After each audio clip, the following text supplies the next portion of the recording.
Good day. It's JJ Today, we are going to be breaking down the UFC Sacramento card that will be taking place in Sacramento this weekend, starting with the early prelims, ending with the main event, giving my breakdown to each and every one of the fights on this card. And this is looking like a pretty solid card. There's some real hidden gems on this one, and you really have to know ball to know that some of these matchups are actually going to be pretty sick. But the main event, you see a Hernandez versus Rodrigues main event, and you're like, eh. But at the same time, they're both two ranked guys. This is an Apex main event, but the rest of the card does carry this heavily. And yeah, it's a good card. So we're going to start off by breaking this one down with Chanel Dyer versus Elise Reed. Chanel Dyer is real crisp on the feet. I don't really know much about Elise Reed. I'm going to admit to you guys, I'm sorry. I didn't study much tape for Elise Reed. But Elise Reed is pretty shit from what I've seen from her because I believe, yeah, she has fought in the UFC before. Elise Reed's pretty shit, man. And Reed's been finished by Denise Gomez a year ago and hasn't fought ever since. I'm just saying, bro. She fought on, I believe it was the Gilbert Burns versus Michael Morales card, if I'm not mistaken. And yeah, she got finished by Denise Gomez, who looks like Pitbull Cruz, if you guys know who that boxer is. I don't know. I just thought about that comparison. But yeah, I think Chanel Dyer is just very violent, very crisp. I believe she has 6 finishes out of her 7 wins or something like that. And yeah, I think that she's going to actually put away Elise Reed pretty badly. We're going to start off with a big highlight to start off this card from Chanel Dyer. And I think she's going to put away Elise Reed by an early round 2 KO. I think she's going to maybe whip up a head kick or something like that. Maybe just melt her with boxing. And yeah, Chanel Dyer is going to get this win. Well, England might. Next up on the card, Wes Schultz. This is actually slop right here, but Wes Schultz versus Jackson McVey. These guys look like some sort of twins, man. This is like some weird deja vu we got going on here because what the hell is...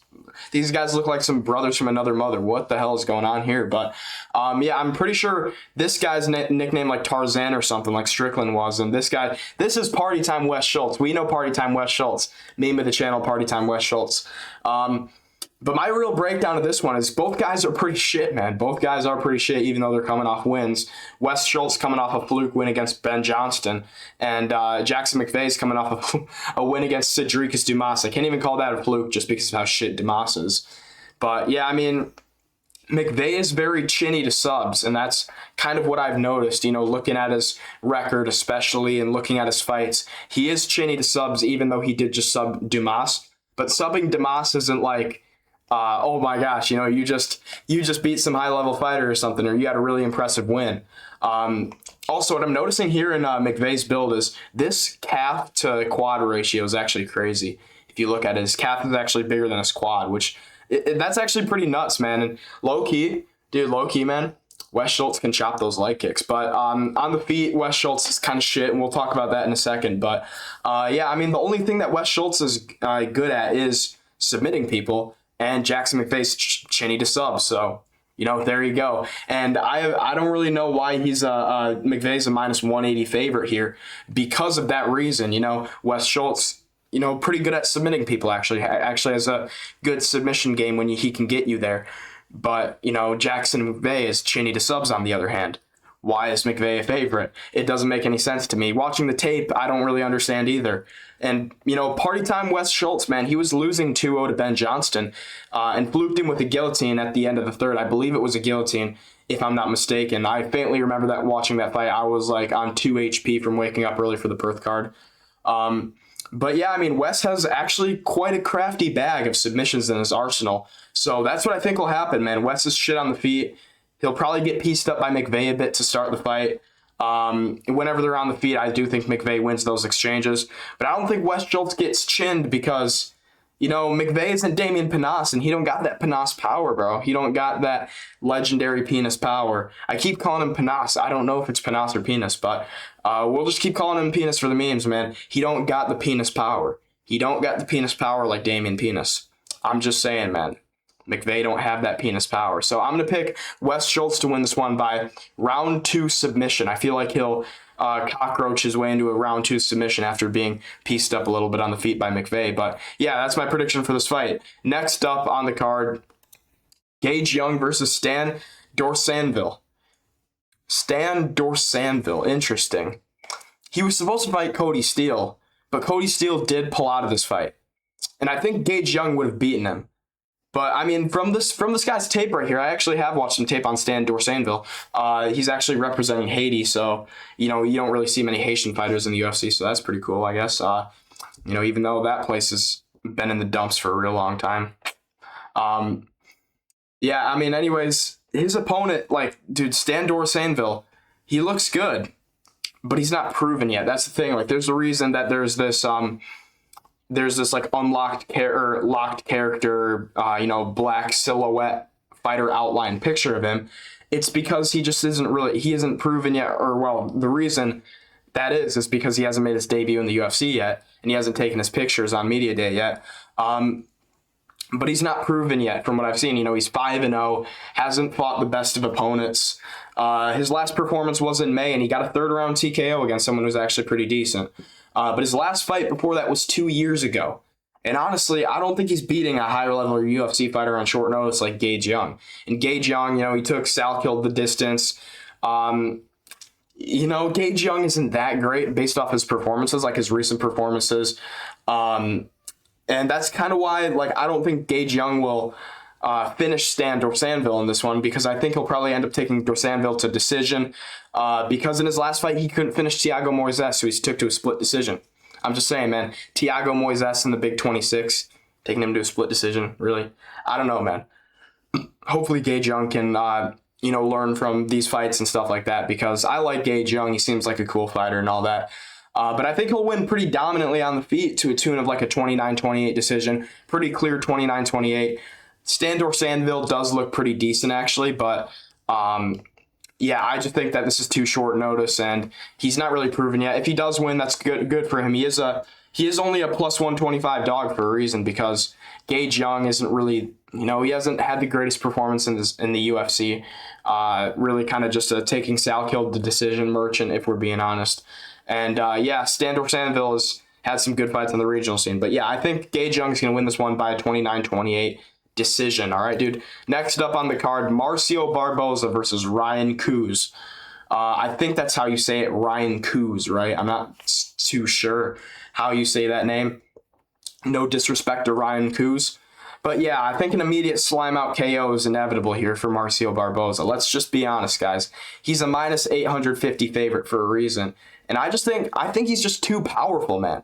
Dude, Marcio Barbosa is low-key a marauder, dog. And I thought he was a lightweight. He's a featherweight, and he's a 5'6" featherweight at that. But, dude, this is like a Volk type of reach, man, at featherweight with this type of height. This is, man. And I think it's a perfect recipe for some power. He's got some spindly knockouts in him. He had a great knockout over Dennis Bazooka at UFC Edmonton. Or not Edmonton, that's coming up. UFC Winnipeg earlier this year. And Bazooka is very chinny, but Barbosa had one hell of a knockout, man. He hit him with a left hook from hell, man. He just whipped his head backwards and sent him to the shadow realm. But I think that he's just too powerful here, especially for a guy like Ryan Kuse, considering his opponents have been literal cans. And when I say cans, I mean literal cans from the regional scene. And I'm pretty sure he fought a guy who was 1-12 or something along those lines. 1-12. He fought someone who was 1-12 on the regional scene, did Ryan Kuse. And that's a literal CTE case study right there if I've ever seen one. Him and Darren Elkins, CTE case studies. Look into them brains whenever they die. Just take their brains. That's a CTE case study right there. But 1-12. You got to hang it up at some point, brother. But, man. Also, Ryan Kuse lost to Cameron Smotherman by split decision. I saw that pop up on his record. I did watch the tape as well, but I was looking at the records here, and he lost to Cameron Smotherman by split decision.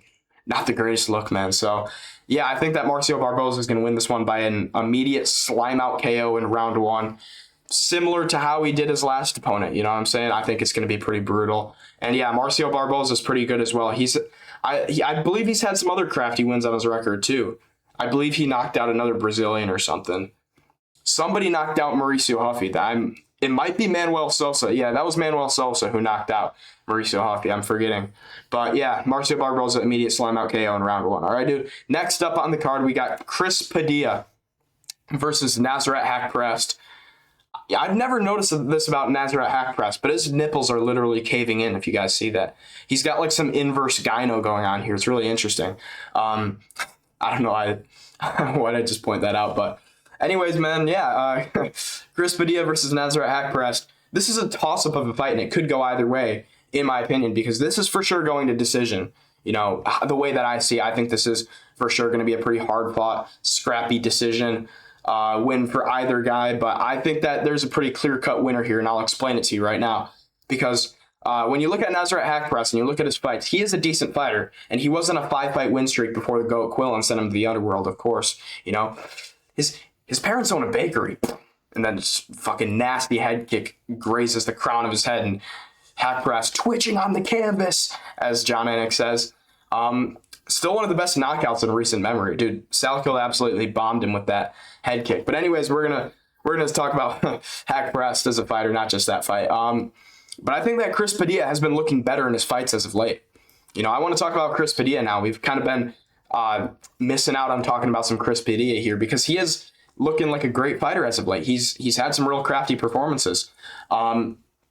He had a dog fight against Markel Mederos at UFC 327, and I thought he won that pretty clearly, even though the judges scored it a draw. They originally scored it for Padilla, and then they said, wait, hold a minute, you know, we got the wrong scorecard, it's a draw. So that was really interesting to me. But then he beat up, before that, you know, I'm kind of going reverse on his record. He beat up Ismail Bonfim. I mean, who hasn't at this point? Dude, his brother gets all the genetics, and then Ismail Bonfim's just like 5'8" and looks Indian, bro. It's rough.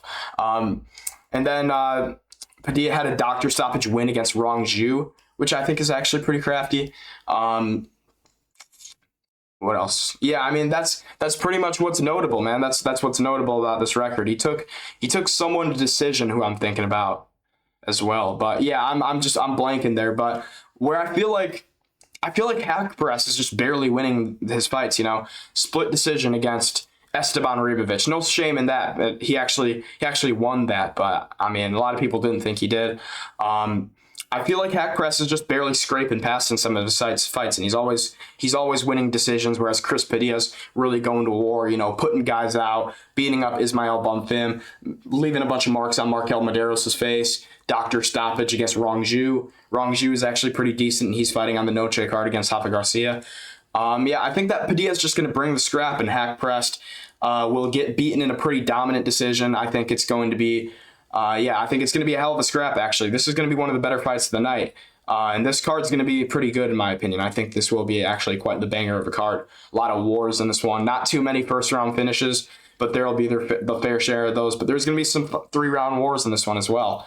And I think this will be one of them, man. I think Haqparast gets beaten by Chris Padilla in a pretty dominant decision here for Chris Padilla. All right, dude, next up on the card, we've got Kennedy Nzechukwu versus Shamil the Blob Gaziev. Yes, you're seeing this right. The man, the myth, the blubber, the flesh, the nipple hair, everything. Dude, Shamil Gaziev is back from the dead after being slimed out badly by Brando Pericic. At first I was afraid, I was petrified, kept thinking I could never live without Shamil by my side. But then I spent so many nights thinking how you were hairy, and I grew strong. And I learned how to eat like you, and now I'm fat as Shamil Gaziev. I just walked in to find you here fighting Kennedy Nzechukwu. I should have changed that stupid blubber. I should have. Alright, I'm done. I'm done, guys. Anyways, yeah, I mean, Gaziev has fought way better opponents than Kennedy Nzechukwu. I think I'm saying that right, Nzechukwu. I think he's fought way better opponents than Kennedy Nzechukwu. Well, he has. I don't think he has fought better opponents than Kennedy in his last few fights. And I think that experience matters for these low-level, heavyweight, blob-on-blob crime matchups. You know what I'm saying? Even though Nzechukwu is not actually that blobby, he's a bit more athletically built, but he does still have, you know, kind of that blobber on him. By the way, he has an insanely long reach as well. I'm not showing it to you guys, but it's 83 inches. So that's pretty significant. He does have a 4.5 inch reach on Gaziev here. But man, even though Nzechukwu is more athletic and he's not overly fat like fucking Gaziev is, just look at the state of this man, bro. Gaziev has crafty striking, bro. He has real crafty striking. A lot of people don't give him credit for it because he's a meme fighter. But I mean, I guess I'm kind of exaggerating that. I guess I am kind of just glazing Gaziev, but yeah, man, he is actually quite crafty of a blob, man, and he does have some great toughness. He has a good chin.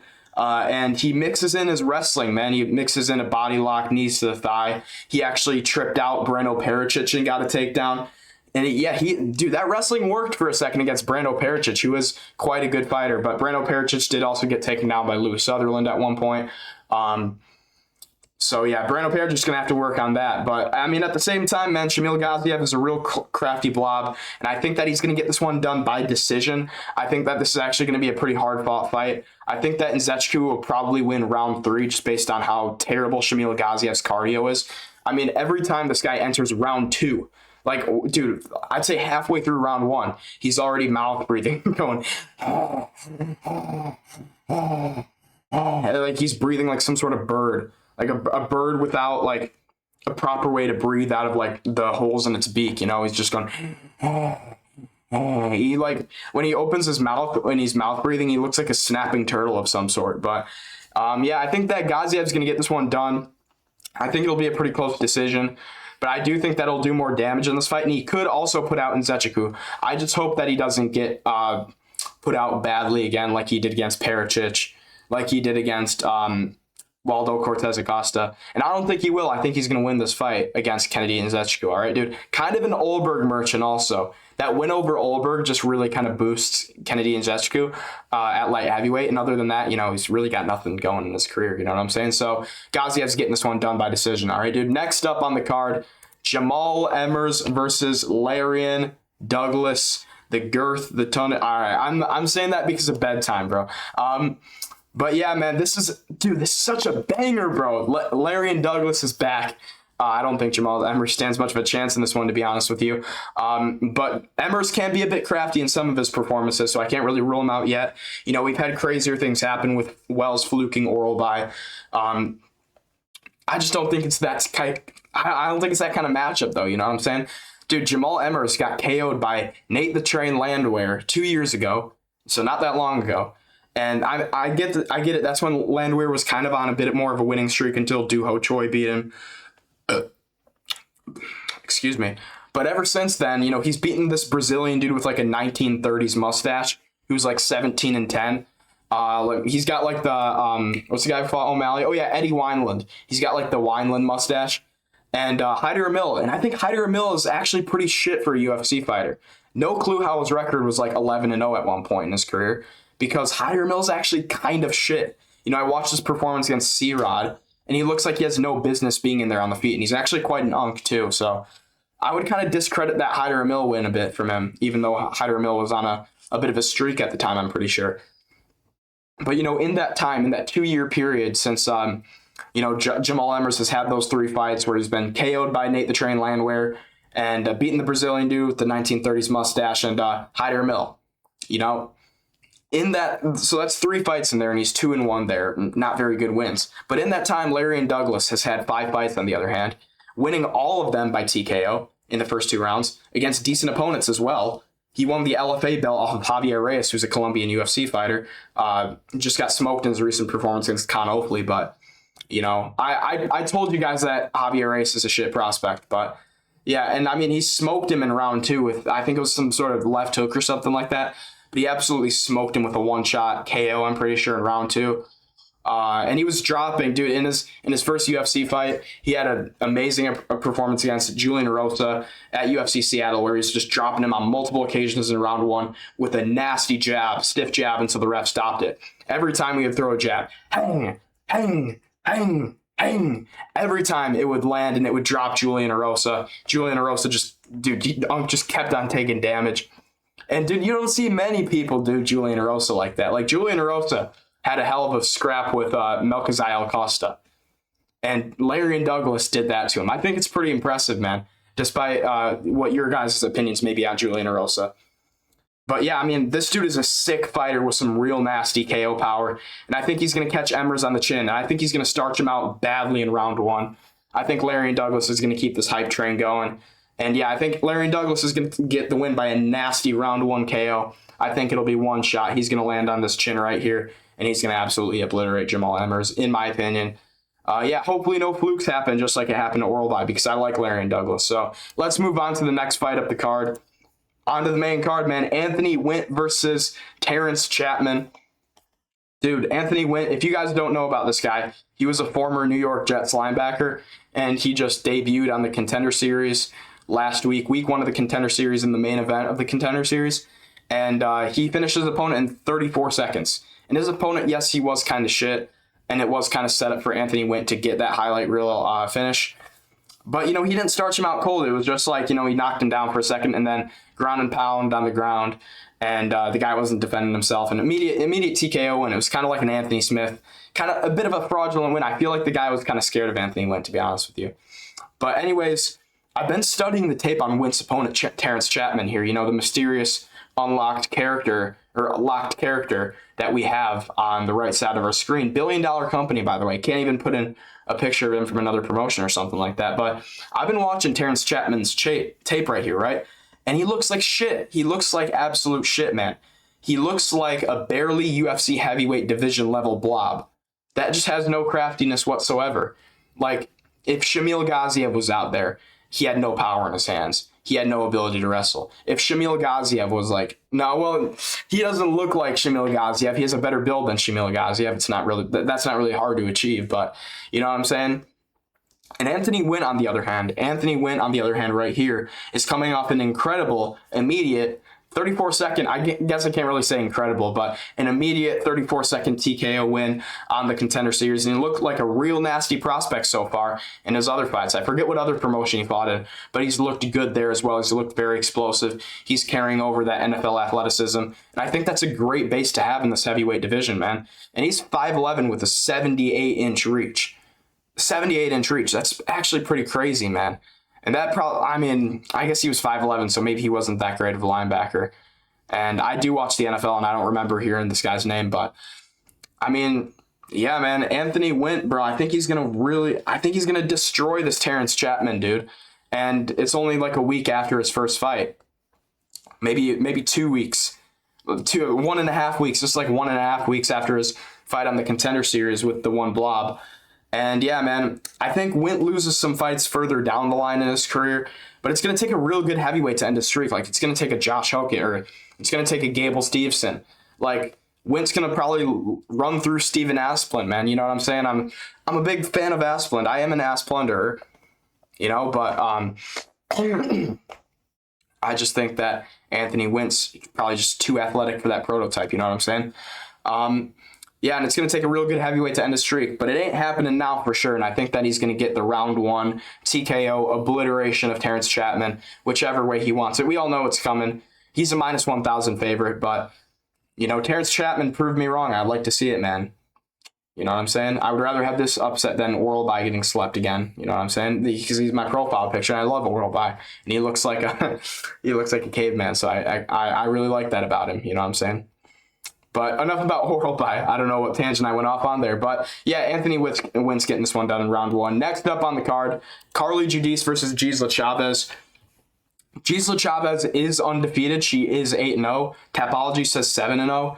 And that's where I was doing all my research, pretty much, except for watching the tape on the side. But Gisela Chaves is undefeated, whether it's 8-0 or 7-0. She is undefeated. But so far in the UFC, man, she's beat 2 pretty mid opponents back-to-back. One of them on the Contender Series being some Argentinian woman. I don't know why I said that. Argentini like that. And then after that, she's just beat Eunice Duban by split decision, who Carly Judice brutally knocked out with a head kick in round 1, I'm pretty sure. Yeah, and I feel like Carly Judice is just going to have more finesse here, more knockout power. And I feel like there's just more of that violence about her, in that opinion, and more of that mojo that I feel like you need to have to be like, really KOing these women's MMA fighters, you know what I'm saying? And I really do think that will end up being the deciding factor here, because Chaves hasn't really been in there with a fighter as capable of knocking her out as, Carly Judice will be in that octagon. So I'm predicting that after a long scrap in this fight, I think that Judice is probably going to put out Gisela Chaves in later rounds, Probably a head kick, maybe some punches scrapping up there against the cage. But I do think that Carly Judice is probably just going to end up winning this one by some type of slime out. And yeah, man, Giselle Chaves is undefeated. But for some reason, man, I don't know why, but she's a plus 400 underdog here. And I really don't think that she should be that big of an underdog. She's actually pretty crafty on the feet. She has some good grappling, I'm pretty sure. I can't remember everything about her, but at the same time, like she had a pretty good performance against Inesi Dubin, and it shouldn't have been a split decision. It should have been a pretty clear win to her. But anyways, I think that Carly Judice is probably going to end up sliming her out in the third round. I'm gonna say round 3 TKO win here for Carly Judice. All right, dude. Next up on the card, we've got, what a banger. This fight is an absolute hidden gem on this card. I love to see shit like this. And I actually forgot that this was on the card, man. Markel Mederos versus Mason Jones. What a sick fight. Mason Jones just had one of the best fights of the year with Axel Sola on the UFC England card, I'm pretty sure. And other than that, I'm blanking here. Mederos. Yeah, Mederos just had a pretty good fight with Chris Padilla on UFC 327 as well, and Chris Padilla is also on this card. But I feel like, based on this fight here, this is going to be a sick fight. Markel Mederos always brings the scrap. He should be 3-1 in the UFC because I do think that Chris Padilla pretty clearly beat him in their fight. But for whatever reason, it's ruled a draw. And, Mason Jones, I believe, is not undefeated in the UFC because he had some losses earlier and then he joined back up with the UFC, I'm pretty sure. And after being like a Cage Warriors champion or something like that, and then he's been on a streak ever since then. I doubted him against Axel Sola. I thought that Axel Sola would end up beating him, but he didn't, man. Axel Sola did not end up beating him because Mason Jones just got that dog in him. And I thought that Axel Sola would beat him because of Mason Jones just edging out of this, or not edging out, but, not being able to finish Jeremy Stephens, you know what I'm saying? You should be able to finish Jeremy Stephens in the Big 26, you know what I'm saying? And you should be able to do it pretty quickly, Mason Jones. But at the same time, bro, Mason Jones was such a scrapper. He beat Axel Sola by decision, absolutely beat the shit out of him in round 3. Damn near a 10-8 round. That was damn near a 10-8 round. It could have been a 10-8 round. I don't think it was, though.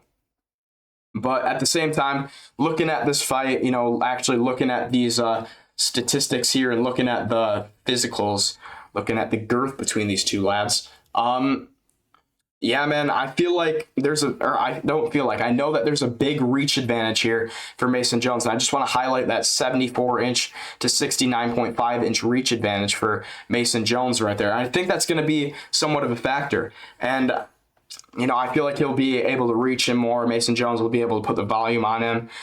He'll stay at distance, and then he'll be able to get into range and then start scrapping in the pocket, grab the Muay Thai clinch, knees to the body, maybe shoot a takedown, get some ground and pound off on the ground. And I feel like he's going to be able to size bully Markel Mederos a bit, even though Markel Mederos is his same height. Because Mason Jones, I feel like, is just a bit more physical of a dude, even though when you look at the physique test here, Markel Mederos is actually, probably looks better physically on the torso. But Mason Jones, I feel like dude, he's got that brute strength, man. He's just got that weird autism strength. It's something interesting about Mason Jones where he's just got the strength about him. In the clinch, when he's in physical situations and brawls, I feel like he's able to big dog his opponents. Even Axel Sola, who's a lot bigger than him physically, he was kind of big dogging him in the pocket. And I know that was because he was hurting him from distance a bit. But at the same time, you know what I'm saying. I'm going to stop talking about the physicality here because, I think that he's also better than Chris Padilla. Like, I think that Mason Jones is better than Chris Padilla. I think he's a better fighter skillfully. I think he's a better fighter, with the aggression. I think that he's a better fighter than Chris Padilla, who beat Mederos, by the way, at UFC 327. And Mederos' other 3 UFC wins are against shit opponents for the most part. I can't remember a good opponent that Markel Mederos beat. I think they were all pretty shit, like 16-8 records, like 7-2-1 was one of them. Kind of no-name fighters. Some of them I knew, but some of them are kind of just known for being a bit shit, being on Apex cards. And yeah, I think that Mason Jones will win a 30-27 dominant decision here. But it'll still be a scrap. Markel Mederos will have his moments. He usually does in his fights. And I mean, obviously he usually does because he's won every fight in the UFC against. He's 3-0 in the UFC except for Chris Padilla. You know what I'm saying? He's 3-1 in the UFC. What the hell am I talking about? Dude, I'm actually running on like 2 brain cells right now. But yeah, Markel Mederos versus Mason Jones. I think Mason Jones gets the decision win here, but I hope he gets a finish. But I feel like Mason Jones doesn't really get that many finishes.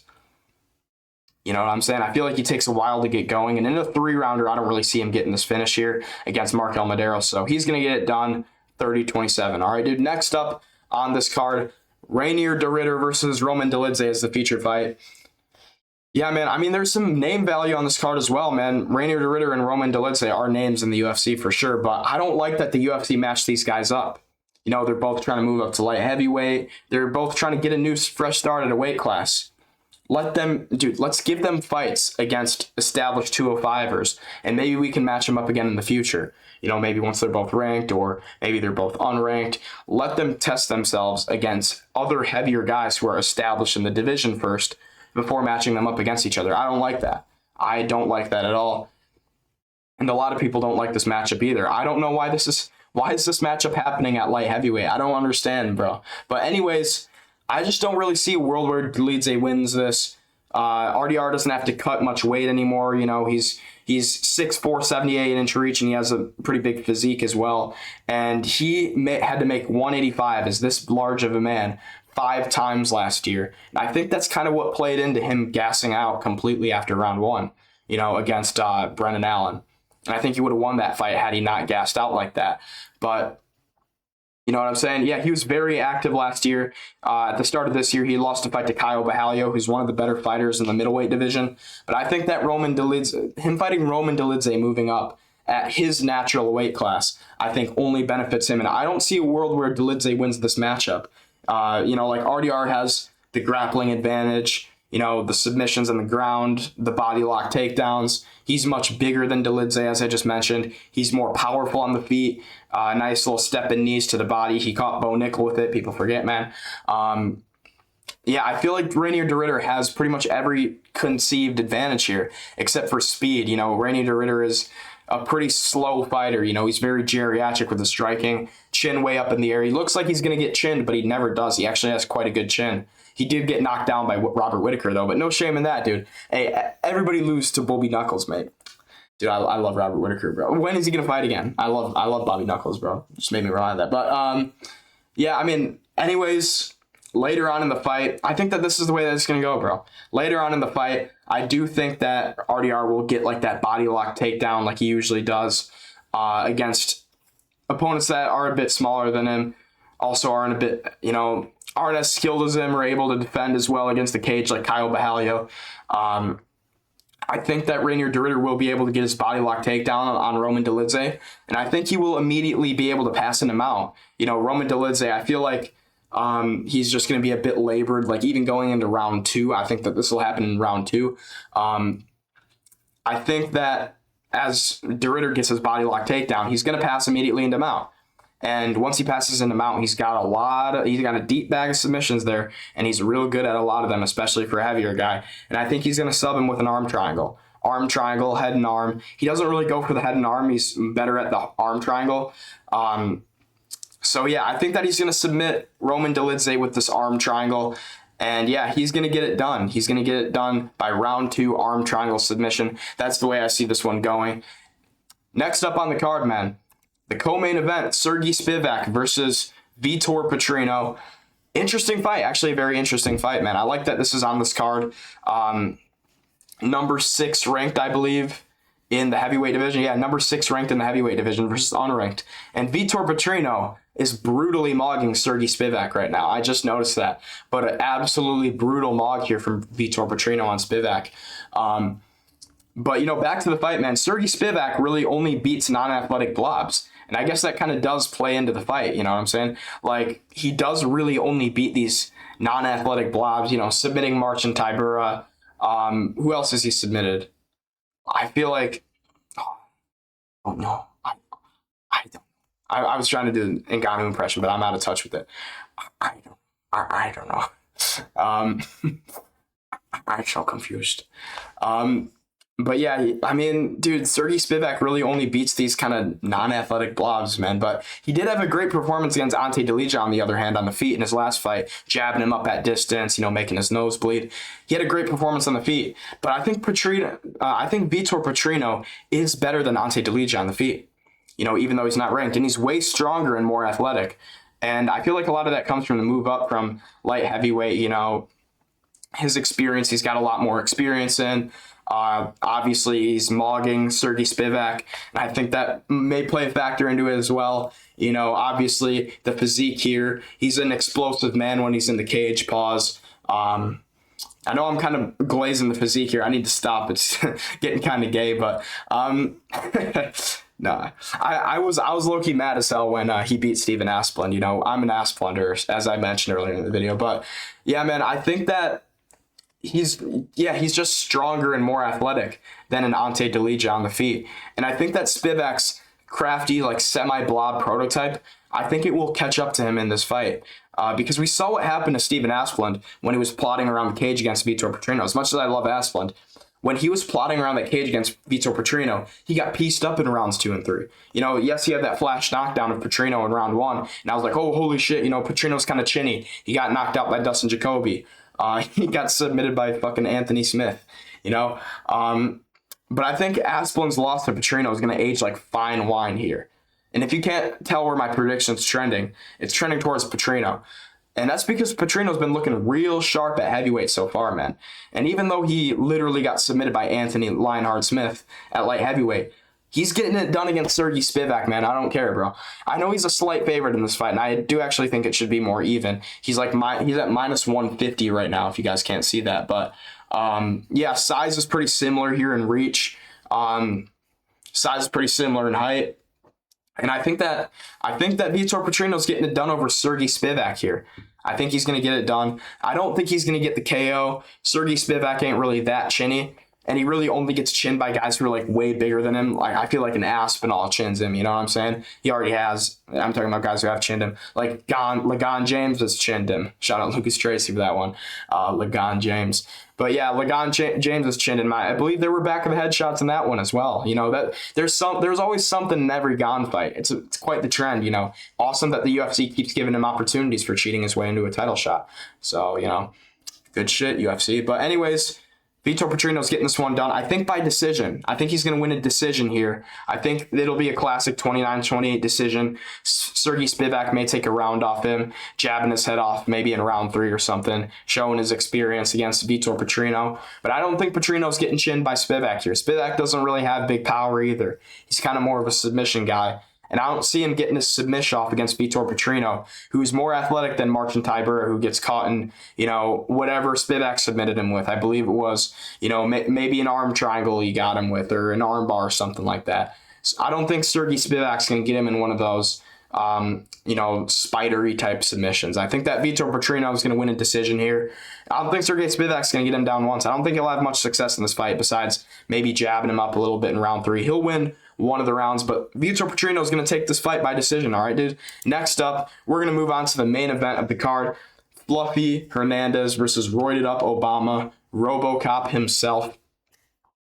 This is an interesting fight, a very interesting fight, and I do have to scratch my chin for this one.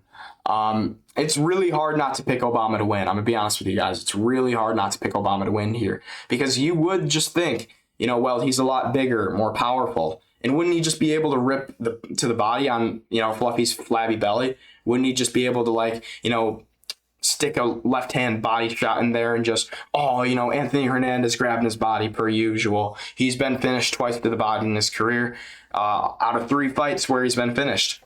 And all 3 of those are losses. A little bit of MMA math there and a burp for you as well. But that's what I've been thinking as well, man. I've been thinking that exact thought process that I just explained to you guys. Gregory Rodrigues, a lot bigger, 3 inches in height. I'm going to show you guys the physique stats. 3 inches in height, obviously same weight. They're making the same fucking weight. Actually the same reach. I'm surprised that they have the same reach, but look at the eye test on the physique, man. We got Anthony Hernandez, bit of a flabby belly. You got some fat leaking off to the side here. Not very filled out arms, but he is one hell of a scrapper, and we'll talk about that in a second. But look at the eye test with Gregory Rodrigues here. Just looking at, his hips just look like they can just fuck. That would be what Joe Rogan would say. Thank God Joe Rogan isn't announcing this fight. He would be saying the most wild shit about RoboCop, I feel like. He just looks like Obama on roids. But if he really had it in his hips, like if him and Michelle, oh gosh, if him and Michelle were really doing it, dude, this would be Obama, man. He would really have it in him. He'd really have it to stick it in that dude. I'm kidding, guys. I'm kidding, guys. Totally. Yeah, but I've been thinking that as well. I've been thinking with the eye test, Gregory Rodrigues is going to be able to rip into the body and get him out of there, but. That's because if Fluffy gets a flush knee to the body in like a Muay Thai clinch, because there's going to be a lot of clinch situations in this fight, and I'll talk about that as well. But like if he catches a flush knee to the body in a Muay Thai clinch or a nice teep or a liver kick from RoboCop, he's getting finished in all likelihood, and that's the sad reality of it. I like Fluffy Hernandez, but that's just the sad reality. He eats something clean to the body, he's done. Kevin Holland and Sean Strickland have both done this to him, and that's clearly his weak spot if you just take a look at him, as I just mentioned. But I just don't see it happening this time around for some reason. I don't see it happening to him. I literally don't. I don't know why. A lot of people are picking RoboCop to win here as an underdog, but I don't think it's going to happen for whatever reason. It's just I'm just trusting my gut here. No Fluffy here. I feel like Fluffy will be very selective with how he enters to start out the fight. Usually he's on the pressure. He's swinging big meaty overhands, smiling at you. I don't think he's going to start the fight that way, man. I think he's going to be very selective with how he enters, in exchanges to start out the fight. He's going to let RoboCop throw and try to get him tired first, or just like wait for RoboCop, to try to think he's going to counter him. He's going to be feint heavy. He's going to be feinting big shots, a lot of level changes here, probably from Fluffy Hernandez. He's going to circle out of big movements from RoboCop. He's going to let RoboCop throw and try to get him tired first, because RoboCop does gas in 5-rounders. And we've seen this against Jared Cannonier. RoboCop, it was probably like 2-1 RoboCop, something like that. I don't know. I'm just throwing out a scorecard because I can't really remember the fight that much because it was early last year in the Apex. So, it's not that memorable. But, he did win some rounds, I believe, against Cannonier. And then going into the fourth, he was just gassed. And then in 21 seconds into the fourth, he gets finished by Cannonier.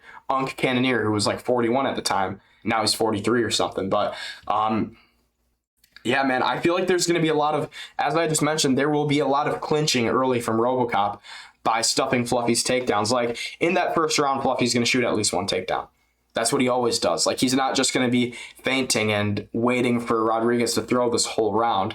Like, he's going to eventually try to enter with something, and he's going to enter quick. Like, he's going to be at range, and then he's going to shoot a takedown from like a couple feet away, and then Rodrigues is going to stuff it in a clinch, and Hernandez is going to try to get on a body lock.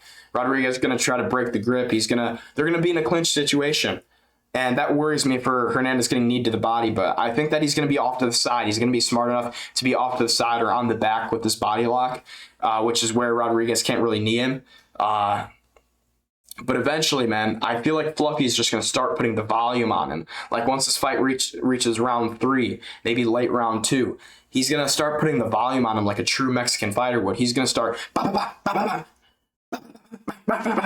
Oh, shit, my mic. Whoa. What happened to my mic there? That was spazzing. I hit my mic. But, yeah, man, I feel like he's going to really start just putting that pressure on him. He's going to start... I'm not going to go crazy like last time, but under this head right here, I am throwing punches, just so you guys know. And he's going to melt RoboCop, I think. I think that the roids on Obama will end up wearing off here. He's going to go back to the Oval Office. He's going to go back to Michelle. Well, that was a bit of a slip there. Yeah, man, and he's going to melt RoboCop in the later rounds and get back on track with a win. He's going to be back on track. Anthony Hernandez just had his 8-fight win streak snapped by Strickland, but that loss is aging well for him, man. Now he's training with Strickland. A bit of a interesting move from Hernandez, considering that he will probably fight Strickland in the future, but, it is what it is. He is getting better with Strickland, if I were to guess there. And I do think that he'll beat RoboCop in this one. I think he'll get it done by either a round 4 TKO, because RoboCop is chinny, but at the same time, Hernandez doesn't really finish guys on the feet, so maybe, he gets him tired in the 4th round or something, and then he'll be able to take down Gregory Rodrigues, and then he'll get on top of him, ground and pound. He usually gets ground and pound TKOs if he's going to get a TKO finish. Or I don't really see him subbing RoboCop, so this could go to decisions still, but I don't really see RoboCop going 5 rounds. So I think that this is going to be a round 4 ground and pound TKO in all likelihood here for Fluffy Hernandez. He's getting back on track, and we are getting back in the win column. And yeah, man, these are my predictions for the card. I'll give you my predictions once again. Hernandez by round 4 TKO. Vitor Petrino decision. Rainier DeRitter round 2 submission, arm triangle. Mason Jones decision. Carly Judice round 2, round 3, something like that. KO, probably head kick. Anthony Wint round 1 slime out. Larry and Douglas round 1 slime out. Gaziev decision. Real crafty pick by me. Chris Padilla decision. Barbosa round 1 slime out. Gage Young decision. Wes Schultz round 1 or 2 submission.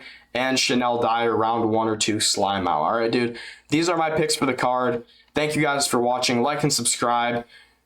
Follow my socials at the JJMMA. Thank you for watching. I'll see you guys later. And until next time, goodbye.